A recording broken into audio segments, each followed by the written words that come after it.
सोचिए, 85 साल पुराना एक बेहद खौफनाक समझौता। आज के इस विश्लेषण में हम कोई आम कहानी नहीं, बल्कि उड़ीसा के रोहित के परिवार की एक असल और रोंगटे खड़े कर देने वाली घटना पर बात करने वाले हैं। एक ऐसी घटना जो हमें ये सोचने पर मजबूर कर देती है कि क्या वाकई अतीत के किए गए कुछ वादे वर्तमान का गला घोंट सकते हैं।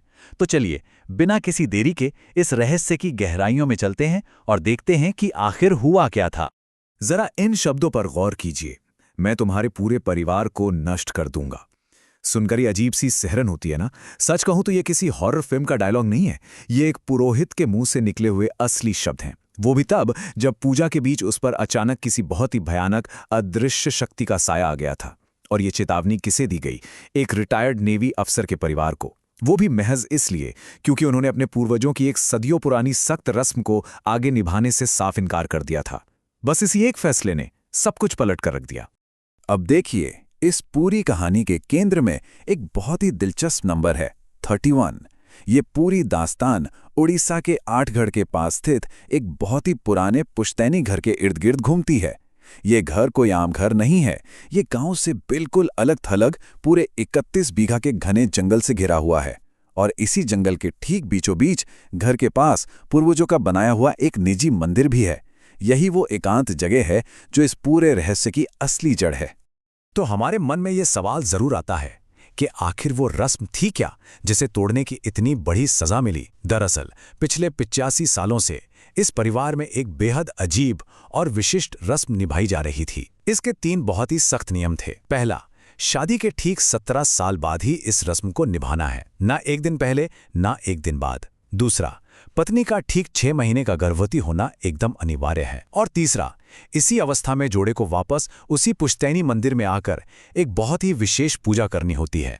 खैर, यहाँ असल में 2 बिल्कुल अलग दुनिया या कह लें विचारधाराओं की टक्कर हो रही थी। एक तरफ है रोहित के पिता, जो एक रिटायर्ड नेवी ऑफिसर हैं। उनका नजरिया बिल्कुल तार्किक है, वो इन सब बातों को सिर्फ अंधविश्वास मानते हैं। और दूसरी तरफ हैं गांव के वो रिश्तेदार जिनका इन पुरानी मान्यताओं पर एकदम अटूट विश्वास है। तो जब रोहित के पिता ने इस रस्म को निभाने से एकदम साफ मना कर दिया, तो रिश्तेदारों ने उन्हें चेतावनी दी। उन्होंने कहा कि इस 85 साल पुरानी परंपरा को तोड़ना बहुत भारी पड़ सकता है। लेकिन पिता तो पिता थे, उन्होंने इनकार कर दिया। और उसके बाद घटनाओं का जो खौफनाक सिलसिला शुरू हुआ ना, वो किसी भी तार्किक इंसान के होश उड़ा दे। रस्म तोड़ने के पहले दिन ही अचानक दादाजी का देहांत हो जाता है। इसके बाद 1 से 13 दिन तक शोक का समय चलता है। फिर आता है 14वां दिन और अचानक दादी की भी बेहद दर्दनाक मौत हो जाती है। बात यहीं खत्म नहीं होती। कुछ ही हफ्तों बाद पिता की भी पानी में डूबने से एक रहस्यमयी मौत हो जाती है। मतलब एक के बाद एक लगातार मौतें। यह कोई महज इत्तेफाक तो नहीं हो सकता। इस पूरे खौफनाक सिलसिले की शुरुआत हुई थी दादाजी की मौत से। जब अंतिम संस्कार के लिए परिवार के 17 सदस्य इकट्ठा हुए तो माहौल जाहिर है बहुत गमगीन था। पर उस वक्त एक बहुत ही अजीब और दिल दहला देने वाली रस्म निभाई गई। इस पुरानी परंपरा के अनुसार एक दुखी विधवा अपने सारे सोने के गहने उतारकर अपने मृत पति के मुंह में रख देती है। रोहित की दादी ने रोते हुए ठीक वैसा ही किया। ये एक ऐसा दृश्य था जिसे देखकर कोई भी अंदर तक टहल जाए। 13 दिन का शोक खत्म हुआ। परिवार बस अपना सामान पैक करके शहर वापस लौटने ही वाला था कि एक और अपशगुन हो गया। पिता जब अपनी कार को पीछे ले रहे थे तो दुर्घटनावश कार के पहिए के नीचे आकर एक बिल्ली की मौत हो गई। अब इस घटना ने दादी को बुरी तरह डरा दिया। वो इतनी घबरा गईं कि उन्होंने पूरे परिवार को उसी घर में एक रात और रुकने के लिए मजबूर कर दिया। और दोस्तों, यही वो एक रुकी हुई रात थी जिसने आगे चलकर इस परिवार का पूरा इतिहास ही बदल दिया। उस रात जो हुआ वो किसी डरावने सपने से कम नहीं था। रात के सन्नाटे में अचानक घरवालों को छत से अजीब सी आवाजें आने लगी, जैसे चूड़ियों की खनक और घोड़ों के खुरों की आवाज। फिर एकदम से किसी ने मुख्य दरवाजे को बहुत जोर जोर से और आक्रामक तरीके से पीटना शुरू कर दिया। लेकिन सबसे भयानक पल तो तब आया जब पिता ने हिम्मत करके नीचे जाकर दरवाजा खोला। बाहर कोई नहीं था, सन्नाटा। लेकिन तभी उनकी नजर नीचे पड़ी। मृत दादाजी के मुंह में रखा गया वही सोने का झुमका रहस्यमयी तरीके से दरवाजे के बाहर चौखट पर पड़ा हुआ था। उसी रात रोहित की मां का अनुभव तो और भी रोंगटे खड़े कर देने वाला था। उन्होंने महसूस किया कि ऊपर छत का जो दरवाजा था वो खुला और कोई सीढ़ियों से नीचे आ रहा है।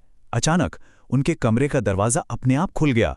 उन्हें कमरे में किसी अदृश्य, बहुत ही ठंडी शक्ति की मौजूदगी महसूस हुई और फिर अंधेरे में किसी ने बिल्कुल फुसफुसाते हुए उनका नाम पुकारा, शांति। अब ये एकदम साफ हो चुका था कि ये कोई हमारा वहम नहीं है। घर में कोई बहुत ही भयानक बाहरी शक्ति प्रवेश कर चुकी है। रात के ठीक 3:30 बज रहे थे और कहानी अपना सबसे खौफनाक मोड़ लेती है। रोहित की चचेरी बहन को दादी के कमरे से किसी चीज को चबाने की अजीब सी आवाजें आने लगी। जब वो हिम्मत जुटाकर देखने गई तो उसने जो देखा उसने उसे सुन्न कर दिया। एक बहुत ही बड़ा काला साया दादी का गला घोंट रहा था। डर के मारे वो लड़की वहीं जम गई, उसके गले से एक चीख तक नहीं निकली। और फिर अगली सुबह जब परिवार वाले उस कमरे में पहुंचे तो दादी मृत पाई गईं। दादी के अंतिम संस्कार के बाद अब वो परिवार बस अपनी जान बचाकर वहां से भागना चाहता था। उन्होंने शहर के लिए गाड़ी निकाली, लेकिन जैसे ही वे तिगरिया फॉरेस्ट रोड पर पहुंचे, उनकी कार एक प्लायर से टकराई और बुरी तरह दुर्घटनाग्रस्त हो गई। जरा सोचिए, ये कोई इत्तेफाक नहीं था, ये उस अदृश्य शक्ति का उन्हें रोकने का तरीका था। वो शक्ति उन्हें मजबूर कर रही थी वापस उसी पुश्तैनी घर में लौटने पर। मतलब वो चाहते हुए भी उस 31 बीघा के जंगल को छोड़ नहीं पा रहे थे। हार मानकर उन्हें वापस लौटना ही पड़ा। तब पिता ने घर की शांति के लिए एक स्थानीय पुरोहित को बुलाया, लेकिन पूजा के ठीक बीच में उस पुरोहित पर अचानक उसी शक्ति का साया आ गया। उसकी पूरी आवाज बदल गई और उसने ओडिया भाषा में चीखते हुए वो खौफनाक धमकी दी, तुमने मेरी पूजा नहीं की, मेरा सम्मान नहीं किया, मैं तुम्हारे पूरे परिवार को नष्ट कर दूंगा। और इसके तुरंत बाद वो पुरोहित खुद इतना ज्यादा डर गया कि अपना सारा पूजा का सामान वहीं छोड़कर बस अपनी जान बचाकर वहां से भाग खड़ा हुआ। अब यहां एक चीज जो हमें समझनी होगी वो है इस पूरे घटनाक्रम का समय। ये सब कुछ पंचुक के दौरान घट रहा था। हिंदू परंपरा में ये जो पंचुक के 5 दिन होते हैं ना, इन्हें बहुत ही अशुभ माना जाता है। मान्यता है कि इस दौरान नकारात्मक शक्तियां अपने चरम पर होती हैं और बहुत आक्रामक हो जाती हैं। मतलब इस समय वो परिवार सबसे ज्यादा कमजोर और असुरक्षित था। रोहित के पिता पर हर तरफ से दबाव था, व्यापार डूब रहा था और इसी तनाव में उनके भाइयों के साथ भी भयंकर झगड़े शुरू हो गए थे। इसी भारी तनाव के बीच एक दिन जब पिता किसी काम से बाहर गए हुए थे, रोहित की मां और बहन घर में अकेली थी। तभी उन्हें ऊपर छत पर फिर से भारी कदमों की आहट सुनाई दी। फिर खिड़की के ठीक पीछे पायलों की झंकार। लेकिन सबसे डरावना खेल तो तब शुरू हुआ जब कमरे के दरवाजे पर दस्तक हुई और बाहर से हूबहू मृत दादी की आवाज में कोई रो रोकर उन्हें दरवाजा खोलने के लिए मिन्नतें करने लगा। जरा सोचिए, ये उस शैतानी शक्ति का कितना बड़ा और जानलेवा छलावा था। शुक्र है कि उन्होंने समझदारी दिखाई और दरवाजा नहीं खोला। कुछ ही देर में वो आवाज आनी भी बंद हो गई। लेकिन उस आवाज के रुकने के ठीक 15 मिनट बाद ही घर का फोन बजता है और वो फोन कॉल एक ऐसी खबर लेकर आया जिसने उस परिवार को हमेशा के लिए तोड़कर रख दिया। उन्हें बताया गया कि रोहित के पिता की पास ही की एक नदी में रहस्यमयी तरीके से डूबने से मौत हो गई है। वो शक्ति अपना काम कर चुकी थी। अपनी दी हुई धमकी को उसने सच कर दिखाया था। तो इस पूरे खौफनाक मंजर के बाद एक सवाल तो मन में लाजमी है, आखिर इसी परिवार को इतनी बेरहमी से क्यों मारा जा रहा था? क्या वजह थी कि ये शक्ति इनके पीछे एकदम हाथ धोकर पड़ गई थी? हमारी आज की चर्चा के इस अंतिम हिस्से में हम इसी सबसे बड़े रहस्य से पर्दा उठाएंगे और इसका जवाब उस परिवार को आखिरकार एक बहुत ही सिद्ध और ज्ञानी पुरोहित ने दिया, जिसे बचे हुए परिवार वालों ने आखिरी उम्मीद मानकर बुलाया था। उस पुरोहित ने जो बताया उसका सीधा नाता इसी नंबर 85 से था। उसने खुलासा किया कि आज से ठीक 85 साल पहले रोहित के पूर्वजों ने एक बहुत ही काला, बहुत ही खौफनाक समझौता किया था। उन्होंने अपने परिवार का भविष्य, अपार धन, बेशुमार सफलता और रुतबे के बदले एक ऐसी काली शक्ति से हाथ मिलाया था जिसकी भारी कीमत उन्हें और उनकी आने वाली पीढ़ियों को चुकानी थी। क्योंकि देखिए, इतनी बड़ी सफलता कभी मुफ्त में नहीं मिलती और इस परिवार ने इसकी बहुत बड़ी कीमत तय की थी। वो शक्ति कोई आम भटकती आत्मा या कोई देवी देवता नहीं थी, वो था एक ब्रह्म राक्षस। पूर्वजों ने इस बेहद शक्तिशाली और खतरनाक इकाई को अपने परिवार का मुखिया तक मान लिया था। और हां, इसी ब्रह्म राक्षस के आशीर्वाद से उन्हें वो अपार सफलता मिली भी थी। लेकिन शर्त ये थी कि एक तय समय चक्र पर इस राक्षस को एक बहुत ही क्रूर बलि चढ़ानी होगी। और जैसे ही रोहित के पिता ने तर्क के आधार पर उस रस्म को तोड़ा, वो ब्रह्म राक्षस क्रोध से पागल हो गया और कहर बनकर परिवार पर टूट पड़ा। अब जो सच सामने आता है ना, वो सच में किसी की भी रूह कंपा दे।